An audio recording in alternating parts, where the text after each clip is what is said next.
Hey, everybody. It's the Drive School Podcast. I am Pastor Goodman, your host, and my good friend Michelle Bauman, the director of Y for Life, is here with us. How are you doing today, Michelle? Great. It is so great to be back with you. We miss you. I know you've been busy. You're on the road right now and everything. Yep. What's Y for Life been up to?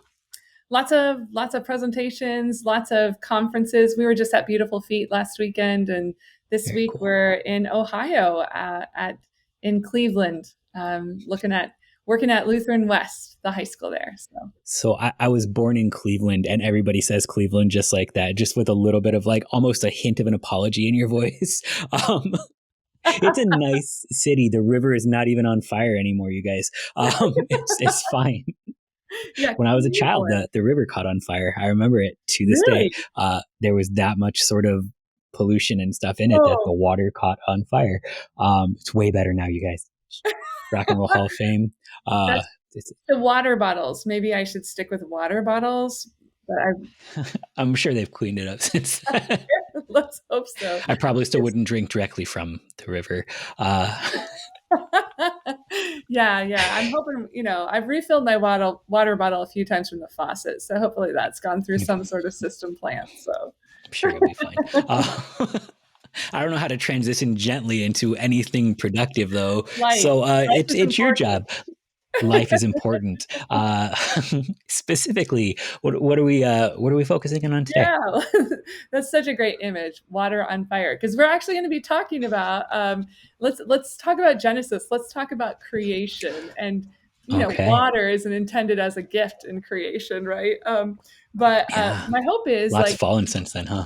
yeah, yeah, the water on fire is purely what a great example of sin in the world, right? The corrupt nature and oh man, I'm never getting that image out of my head, just saying. Um yeah. The okay, so sidetrack. I know this is really short, but happened when I was in Russia. I was in Russia and I was like walking and some of the water in I was in St. Petersburg, had oil on top, and then there was a little section over to the side that was on fire. So I have seen that before, let alone the moment when there was one day I was getting ready to brush my teeth and I turned on the faucet and something really black came out and it came out for like 3 days. So anyway, it's not just in America. Corruptness around the world, right? Sin has affected the water supply everywhere. Okay, moving on. Yay. So okay, but yeah, let's talk about creation because creation. I So we're like going it. to move through the book of Genesis. So this today, let's look at Genesis Mhm. 1 and maybe a little bit of Genesis 2, but I think that actually could also be another session that we talk about. But Genesis 1 establishes God as the God of life, right? In comparison to any other creation story that we see, and we know there's creation stories in every culture and every god has their own creation story. But the real God, Yahweh himself, the triune God, does something that no other gods do. He creates something from nothing, right? There is no matter, there is nothing. He creates from nothing, and what he creates is good. And that goodness is seen each day in creation, right? So when I go and I speak to my high school and college youth, I love taking them through the days of creation because you can see God, in his ordered plan from the beginning, is setting up a perfect place for life, right? So, the very first thing that he creates is light, which is essential to life, not only to our lives, but to the life of vegetation and animals. Because without light, obviously, there is no life that can continue. And so he lays that foundation. And then on day two, he creates water and air, which are also elements that are necessary to life, necessary to humans, but necessary to the whole world.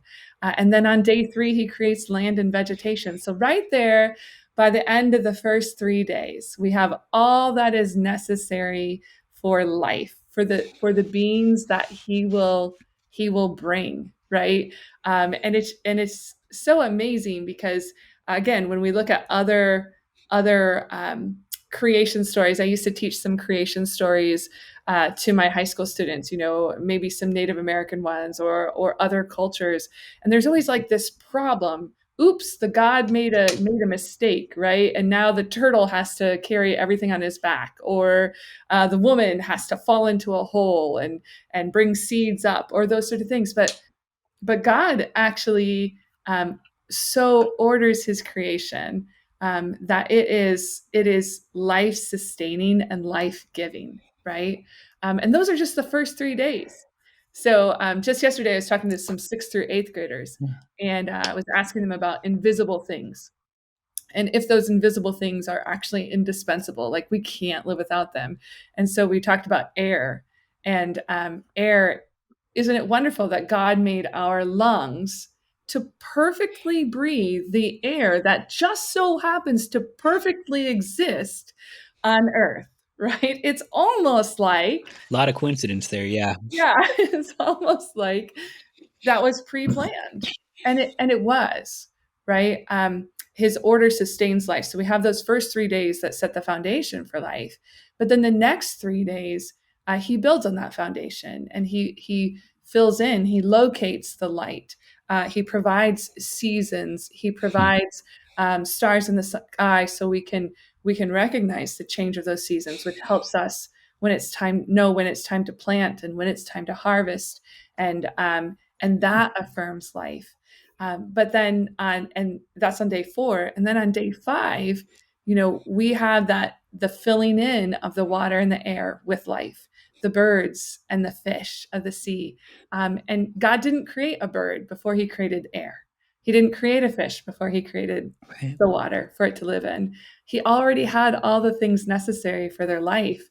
And then, of course, the land animals and human beings created on day 6, which need the vegetation to eat, right, or to sometimes to live in, right, the vegetation to live in, to make their homes in, but also to provide the work. There's just, again, the order of creation affirms and upholds life from the very beginning, right? So I've been talking a while. I'm going to pause and Everything something. everything before kind of serves the thing to come afterwards. Yeah. And it's a very different image. You write than sort of the pantheon creation stories, where you have a plurality of gods, and there's almost always a war. There's somebody who fights. There's sort of death inherently baked into creation and all of those other stories, but not with our gods. It's one that's rooted wholly in building up, so that the very first thing always seems to be serving the things afterwards, and it's going to get even crazier, because the unmade God, the uncreated God, the first before everything God, jumps into this creation, and you're right, He serves then even us inside of it. The first always serves the last, and so by the time we get to man, and especially to woman, we've painted a pattern that we should expect some stuff to go a certain way. It's you're right. It's just sort of all woven together as we go. And you've got that whole concept of service, right? God preparing in advance for us, right? And we know that God is love. By definition, He is love, and God is life. And we see those intertwined here, right? Because He cares so much for His creation, He provides everything that is needed, and He does it in an ordered way. And then when man comes to be, when human beings come to be, when Adam and Eve are created, He is able to gift them all of this creation, right? This creation that will uphold and sustain their life, but also give their life purpose and an opportunity to serve each other, and to uphold the creation that He's already given. And we see that God loves life so much that He actually gives this command, right? This command to be fruitful and multiply. And so often we attach that command to human beings, but He actually gives this command to all of Everywhere. creation, right? To all the animals, to all the beings.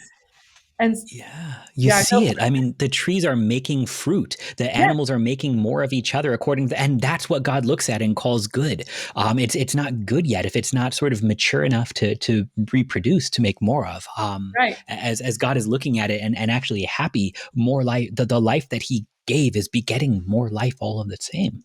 Yeah, and it's designed to do so, right? So even now in the fallen world, in the world where there are fires on water, um, even now the trees are still blossoming and still blooming, right? The flowers are still reproducing. The animals know inherently that they should come together with an animal that's of the opposite sex and have baby animals, right? Whether More those are animals, yeah. bunnies or kitties or whatever the case may Hmm. be, and because that's written into them, it's written into them to make and to create life. So our God writes into, right, as he creates, or however, whatever analogy you want to be, whether it's writing the book of life or whether it's weaving us together or whether it's painting, but whatever artistic analogy you want to make, because God is an artist, right? He creates. It is always a creation that results in life, right? It always is inherently about life, because He loves us so much.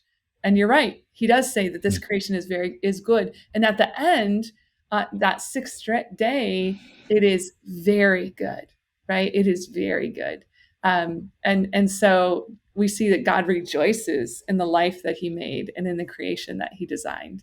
So yeah.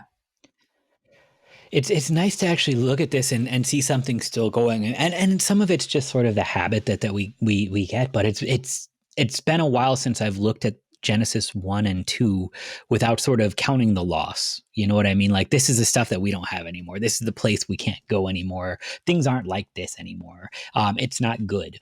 And you're right, though, to sort of recognize that God's character hasn't changed, even if we done made a mess of things. And if God is still a good God of life, that means that in this creation that He still cares for, as broken by our sin as it may be, we can still find an awful lot of goodness dwelling and life growing where realistically there should be none.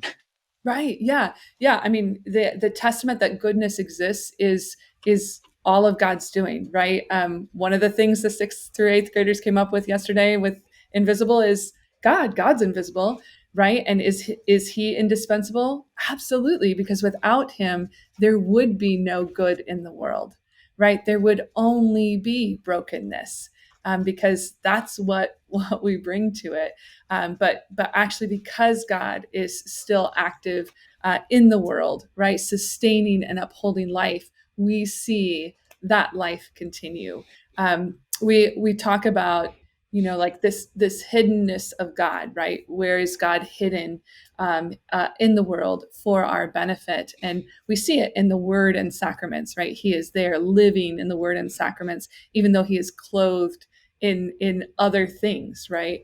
But we also see, I think we see this now and not yet in nature, right? Not that Hmm.